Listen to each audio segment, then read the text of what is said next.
On va donc continuer avec le docteur Azada Yacoub et Agnès Simon, qui est sage-femme, que j'ai le plaisir de présenter et l'honneur de présenter. Le docteur Azada Yacoub est gynécologue obstétricienne, chef de service à la maternité de Beaune. Depuis qu'elle est toute jeune, en fait, elle veut faire de l'humanitaire. Et en fait, elle a choisi, comment dirais-je, la voie de la gynécologie obstétrique pour faire de l'humanitaire. Elle est engagée depuis 2003 et travaille depuis 2007 dans la chaîne de l'Espoir. Donc, juste pour rappeler que la chaîne de l'Espoir, c'est une organisation humanitaire qui a été fondée par le professeur Deloche, chirurgien cardiaque de renommée internationale dont vous avez sûrement déjà entendu parler. Qu'au départ, cette chaîne de l'Espoir était surtout orientée sur la chirurgie cardiaque, la prise en charge des cardiopathies des petits. Et puis, en fait, la chaîne de l'Espoir a décidé de diversifier ses actions et surtout d'aller sur le terrain. Et puis, c'est à Kaboul que le premier hôpital a été mis en place avec la création d'un pôle mère-enfant, avec une prise en charge de l'enfant dans différents domaines. Surtout, je parle sous votre contrôle, Azada, dans tous les domaines, chirurgie générale, etc. Azada Yacoub est accompagnée d'Agnès Simon, qui est sage-femme, qui est engagée depuis également très longtemps dans des missions humanitaires. Elle travaille à plein temps pour la chaîne de l'Espoir, où elle a un rôle clé puisqu'elle est référente de la santé maternelle, tout un programme.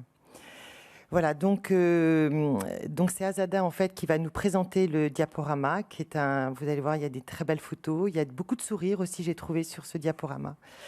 Merci de nous faire partager votre expérience de femme engagée de terrain, de nous faire découvrir tout ce que vous avez mis en place et de partager aussi vos inquiétudes qui doivent être très grandes depuis l'arrivée des talibans et j'espère aussi vos espoirs. Un grand merci à toutes les deux.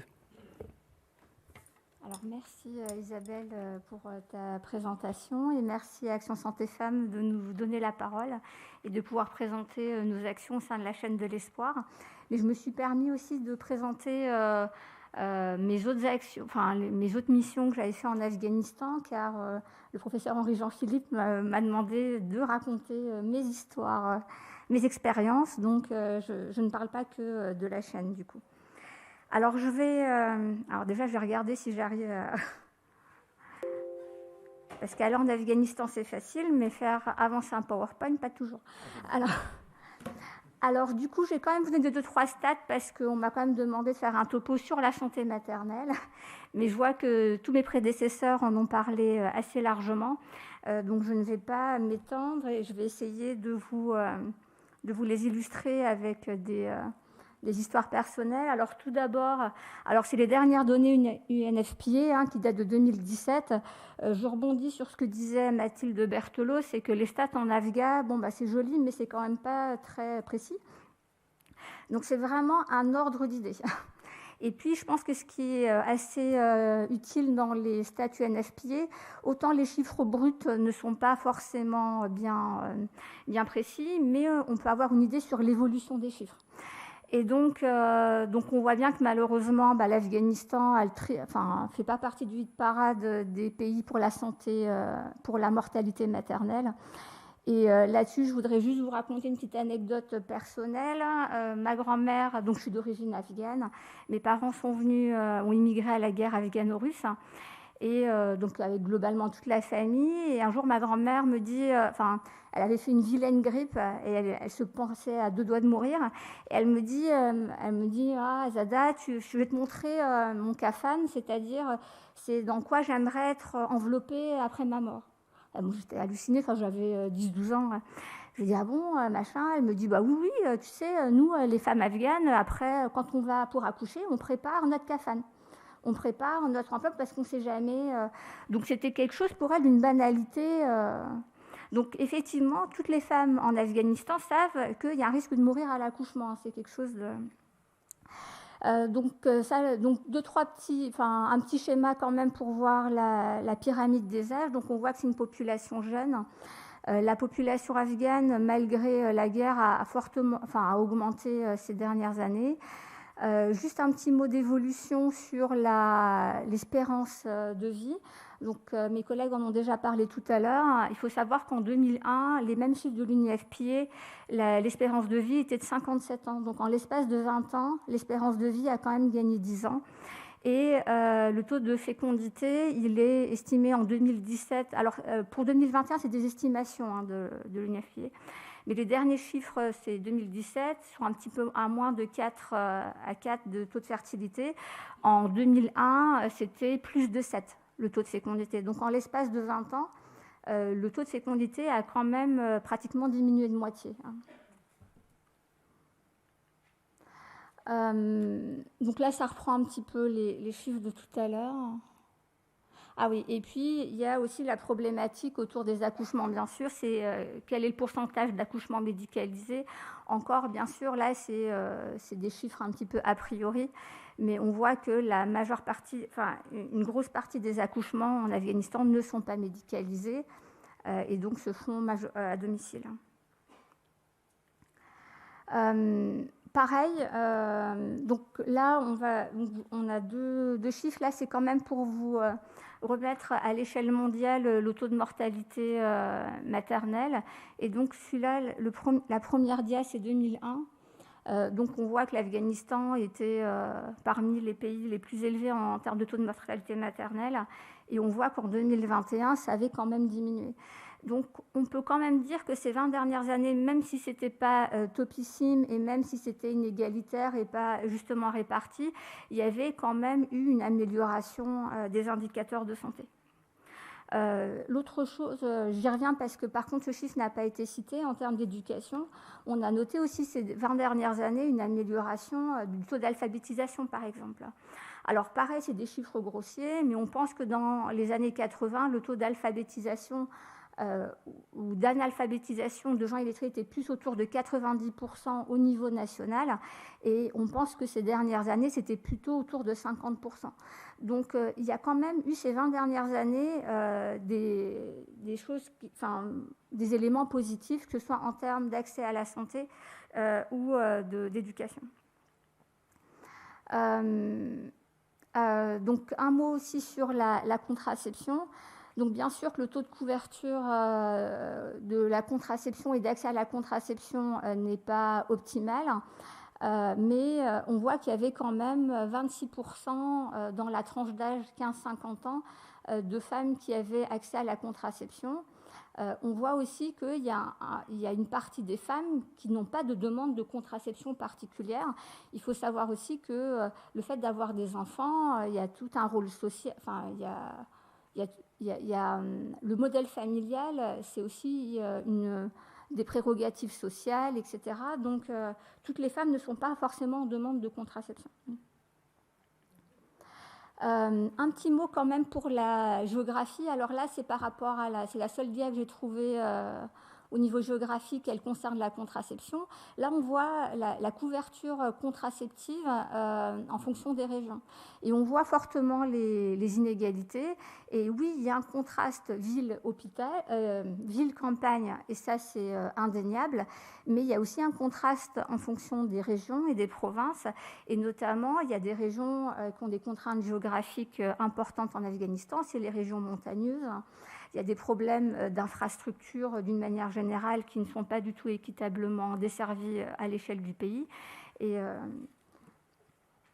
donc tout ça joue aussi sur les indicateurs santé, sur les inégalités au sein du pays.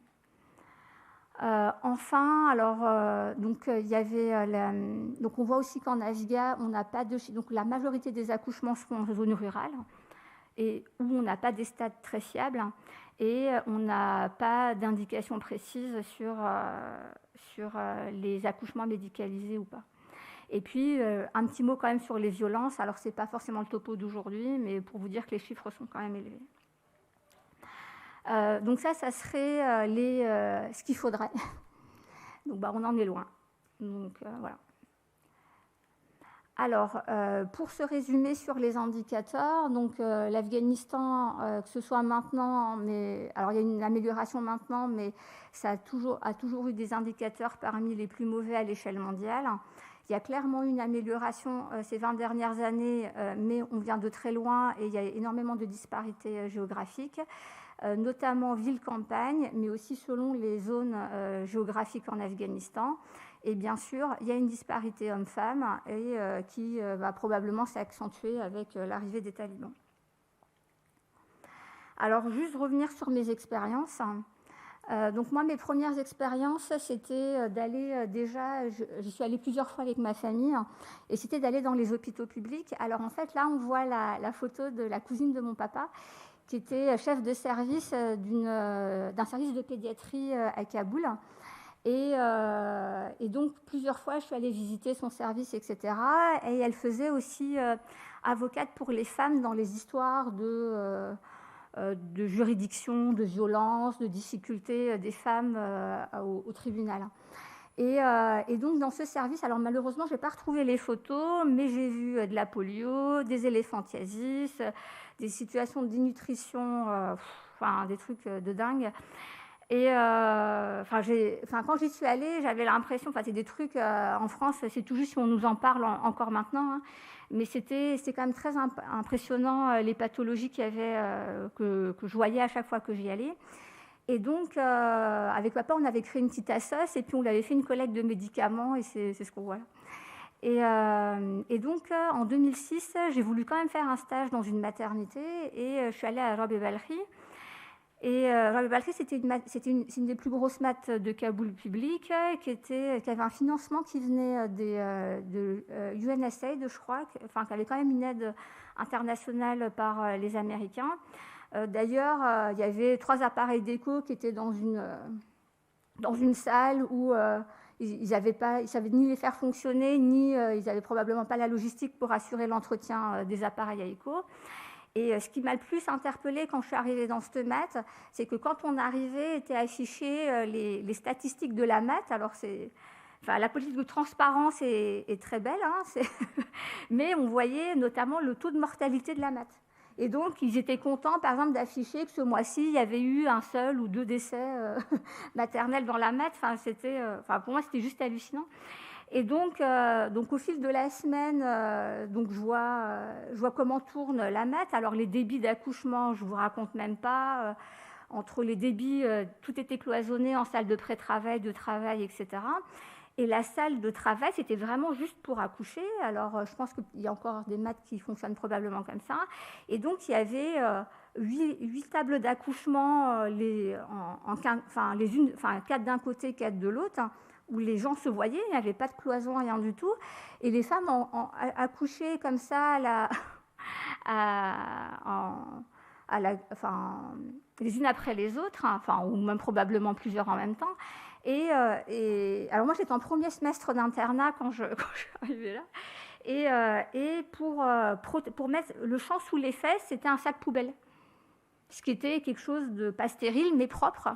Et voilà, et j'ai pas vu un seul bébé rose naître. Ils étaient tous bleus.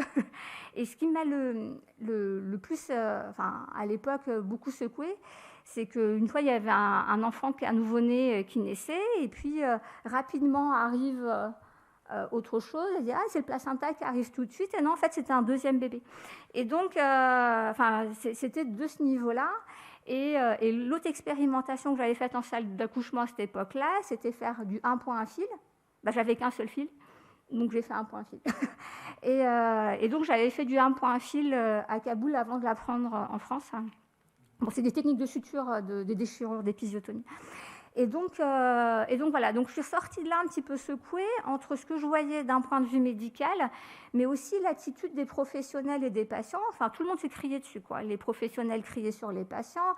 Dès qu'il y en a une multiparc à coucher, les professionnels lui disaient « mais t'as encore un bébé, mais il faut arrêter de faire des bébés », etc. Je suis sortie de là, j'étais vraiment très, très choquée. Mais bon, après, tout le monde, en tout cas, les bébés allaient plutôt bien. Comparativement aux autres zones d'Afghan, le taux de mortalité maternelle était quand même assez faible. Et l'autre chose, c'est qu'il n'y avait pas de césarienne en urgence en tant que telle, puisqu'il y avait un petit coup de Doppler qui était fait pendant le travail. Mais en fait, on césarisait les patientes essentiellement pour des stagnations ou des situations comme ça. Et donc, vu le nombre d'accouchements, il y avait une file d'attente pour accéder à la césarienne. C'est-à-dire que faire une césarienne code orange ou code rouge, c'était juste la question ne se posait pas en fait. Voilà. Donc ça, c'était mes premières expériences dans le secteur public. Hein. Et puis après, j'ai voulu quand même essayer de côtoyer le monde associatif pour essayer de trouver un projet qui pourrait m'intéresser. Et donc, j'ai contacté Mère pour la paix qui m'a emmenée à Istalif. Donc, Istalif, c'est au nord de Kaboul. Et c'est une très jolie ville qui est connue pour sa poterie. Et d'ailleurs, à l'aéroport, vous trouvez des petites poteries, elles viennent d'Istalif. Et donc là, j'ai côtoyé des bénévoles de Mère pour la paix qui venaient de Belgique. Et elles venaient en mission sur un site où ils avaient créé une maison des femmes. Donc la Maison des femmes a été créée en 2002. C'était à la fois un centre social, à la fois un centre médical. Et j'avais beaucoup aimé le principe parce qu'en fait, Istalif, c'est très, très montagneux. Et en fait, ils avaient formé des social workers qui allaient à domicile faire et le suivi prénatal et le suivi postnatal et qui faisaient des accouchements à domicile. Et en fait, ces femmes-là, elles marchaient tellement qu'en fait, une paire de chaussures, ça ne leur faisait pas plus d'un mois. Tellement elles montaient, elles crapahutaient, etc. De toute évidence, ces femmes, pour accéder enceinte 9 mois à l'hôpital la plus proche, c'était juste impossible comme ça, de prime abord. Donc c'est sûr que les conditions géographiques ne permettaient pas un accès à la structure de santé dans de bonnes conditions. Et donc ils avaient, de manière ingénieuse, formé des social workers avec des rudiments de base en périnatalité. Elles avaient un pèse-personne, du Synto je ne sais plus si elles avaient du Synto ou du Métergin, je ne sais plus. Bon, enfin bref, et donc elles géraient ces accouchements à domicile et j'avais papoté. Donc elles faisaient des petites séances de formation assez rapides avec un kit d'accouchement, comme on peut avoir en France pour des kits d'accouchement à domicile en cas d'urgence. Et ces femmes allaient, et c'est vrai que, comme dit le dicton, si ton fils est intelligent, fais-en un médecin, s'il est habile, fais-en un chirurgien, et si c'est un bon à rien, fais-en un obstétricien. Et bien en fait, elles allaient, c'est, comme quoi l'obstétrique, c'est vraiment du bon sens, quoi, hein. Elles faisaient des trucs de dingue. Elles me racontaient qu'elles se trouvaient par exemple sur des jumeaux, mais elles ne savaient pas au départ qu'elles étaient sur un jumeau. Donc le premier naissait. Bon, elle se rendait compte qu'il y avait un deuxième, de toute évidence, puisque le ventre était il y avait encore du volume. Et en fait, elle me racontait des situations, elle faisait des versions grandes d'extraction, mais sans qu'on leur ait jamais rien appris. Parce que le bon sens pour qu'un bébé sorte, c'était l'attraper par les pieds. Et voilà. Enfin, vraiment, c'était incroyable. Et elle gérait des situations de dingue, et je trouvais vraiment le système très ingénieux. Et ensuite, j'ai contacté MRCA. Alors, ce qu'on n'a pas dit là dans les topos précédents, c'est que le système d'organisation de santé publique en Afghanistan est très particulier. C'est-à-dire qu'il est clairement complètement sous dépendance de l'aide internationale, mais l'organisation en tant que telle aussi est dépendante des ONG.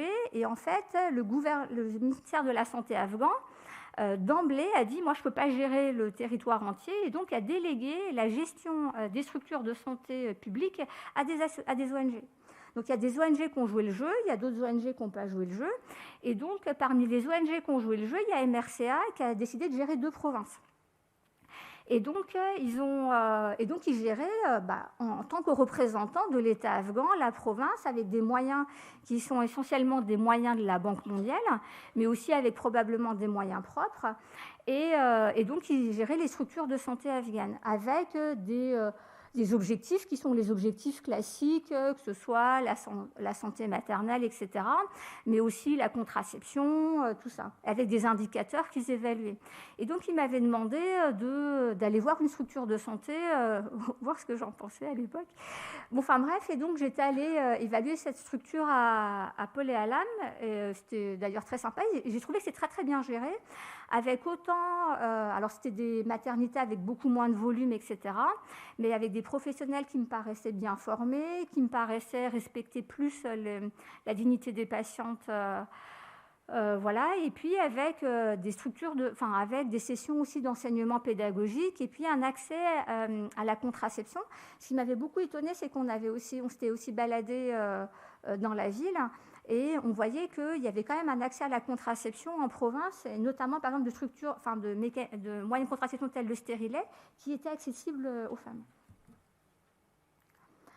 Alors, et puis ensuite, j'ai décidé d'intégrer la chaîne de l'espoir qui se projetait pour faire une maternité adjacente à l'hôpital pour enfants. Et donc, j'ai participé à ce projet pratiquement dès la conception. Donc, on a fait des missions exploratoires pour évaluer les besoins et les demandes. Bon. Et puis, toute la création, en termes de matériel, tout ça de la maths. Et puis, finalement, l'avènement de la maths, où malheureusement, je n'ai pas pu y aller en mission longue pour des raisons personnelles. Donc, l'Institut médical pour enfants a été créé, alors, je ne sais plus s'il y a une date, non, je crois que c'est 2001, mais... Donc, c'est ça 2006, la première paire a été posée par Bernadette Chirac. Et donc, c'est une organisation quadripartite avec la chaîne de l'espoir d'un côté, l'AGACAN de l'autre, le gouvernement afghan. Et le quatrième, c'est quoi, Agnès ? La France. On fait le topo à deux avec Agnès. Ah.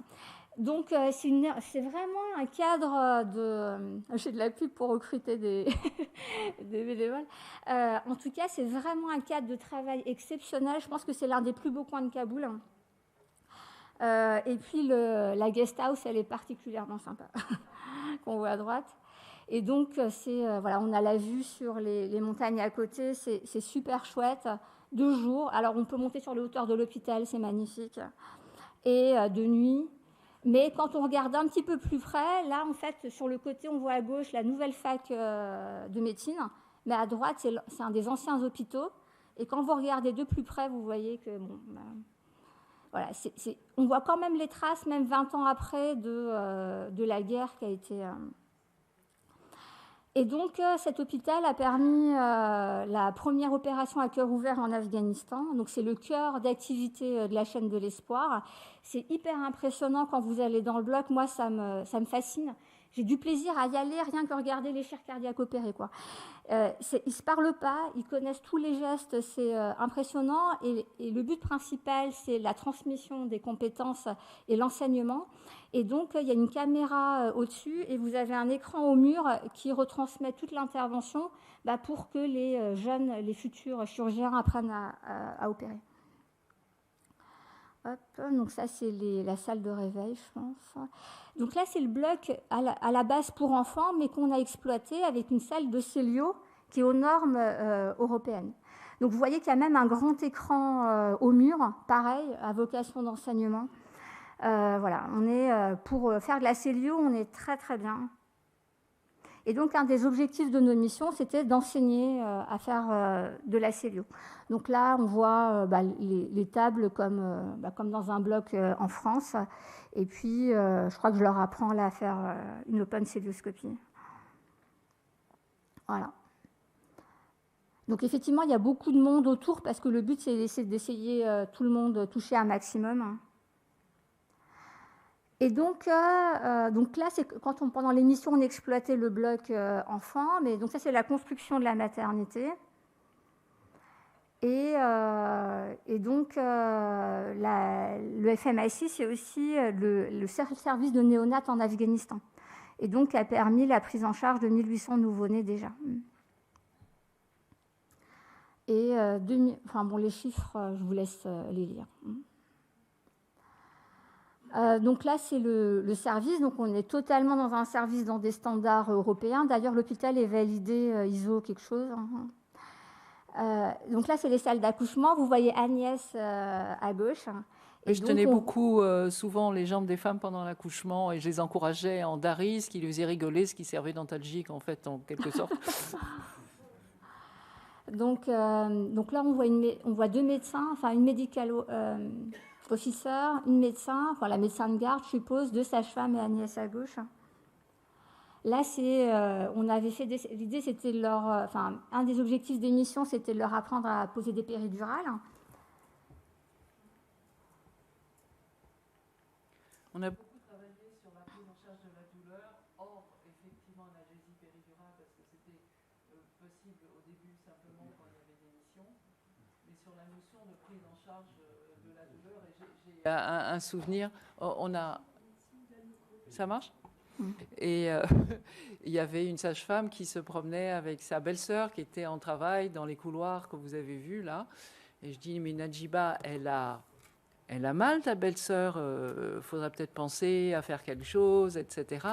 Je dis, non, non, non, elle a pas mal, c'est juste les douleurs de l'accouchement. Je dis, bah, c'est assez typique, la prise en douleur, et surtout la prise en douleur, de la douleur, même pour les gestes, était... Ils arrivaient, il faut voir qu'ils arrivaient de structures où il y avait énormément d'activités, comme les grandes maternités de Kaboul, où tout fonctionnait par brigade et où la prise en charge de la douleur était vraiment minimaliste. C'était soit zéro, soit l'arachie pour la la césarienne. césarienne. C'est la césarienne. Et dans les aberrations auxquelles on était face là-bas, c'était par exemple pour pouvoir avoir une péridurale, et ça c'est la législation afghane, pour faire un acte invasif, il faut l'autorisation de quelqu'un de la famille, soit le mari, soit un représentant de la famille. Mais tant que cette personne n'a pas signé, n'a pas donné son accord, la femme, elle ne peut pas avoir accès à sa péridurale. Donc on voyait quand même que tout était quand même très laborieux à énormément d'échelles, et il y avait énormément aussi de barrières culturelles, etc. Là, c'est un spina. Alors, l'histoire de ce bébé-là, c'était qu'on m'appelle... Alors, toutes les femmes qui arrivent en salle de travail bénéficient d'une écho en urgence. Et donc, c'est une femme qu'on n'avait pas suivie chez nous. Et on m'appelle, on me dit, on voit une image bizarre en écho. Et j'arrive. Alors, je n'avais jamais vu ça de ma vie. Je vois un énorme spina. Je crois que le bébé était à 35 ou 36, peut-être 36. Enfin, il a bien dû... peut-être un petit... Bon, il était à terme. Et j'avais jamais vu un spina aussi volumineux à ce terme-là, quoi. Et donc le débat, c'était voix basse, voix haute, qu'est-ce qu'on fait et c'est aussi le truc de dire, on essaye au maximum d'éviter les césariennes utiles. Donc finalement, on l'a laissé accoucher voix basse, et la poche s'est quand même rompue. Et l'avantage qu'on a sur cette structure-là, c'est que la prise en charge néonatale derrière, elle suit, puisqu'il y a toute la structure enfant qui est sur place.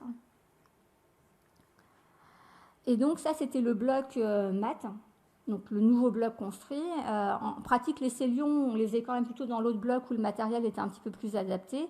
Et dans ce bloc-là, on faisait toutes les césariennes, mais les autres blocs gynéco. Notamment, un des autres objectifs, c'était de leur enseigner la chirurgie vaginale, parce que... il y a moins de cicatrices, les suites opératoires sont plus simples, et en fait on se rend compte que ces 20 dernières années, il y a tout un compagnonnage chirurgical qui a été perdu, c'est-à-dire les plus anciens savent faire, mais toute la génération de gynécologues qui a été formée ces 20 dernières années ne savent plus faire d'accouchement instrumental, et ne savent plus vraiment opérer. Par contre, elles savent bien faire les césariennes, ça il n'y a pas de souci. Là, je ne sais plus ce qu'on faisait, c'était une laparo. Donc là, c'est la néonate, avec tout le matériel nécessaire. Et puis, on avait un autre versant, c'était l'enseignement de l'échographie. Donc là-bas, on avait une médecin qui était formée, qui avait un bon niveau en écho, et les autres qui souhaitaient se former et s'updater. Et donc, on avait Monique Colère, qui est échographiste à Strasbourg, qui a fait plusieurs missions de formation. Et on a un programme qui s'appelle EcoS et l'écho en ligne. Ah oui, il faut que je me dépêche. Hop, on finit. Et on faisait aussi des topos de conférences pour pour la communauté gynéco-obs sage-femme à Kaboul, avec un accès en ligne pour des hôpitaux à distance.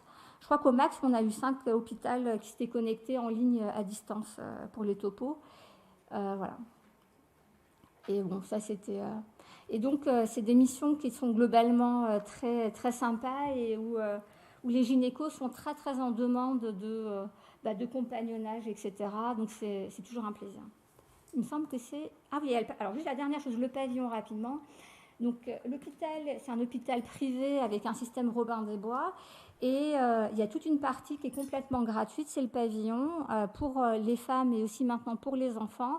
Et l'objectif, c'est pour les populations nécessitantes, donc indigentes, etc. On essaye, notamment pour les enfants qui viennent de toutes les provinces, et c'est proposer une prise en charge à 100%, transport y compris, chirurgie y compris, hébergement post-op immédiat y compris. et on les renvoie à domicile à une fois cicatrisation complète. Donc là, c'est les locaux. Et voilà le bilan d'activité de notre association. Il me semble que c'est la dernière. Hein. OK. Voilà.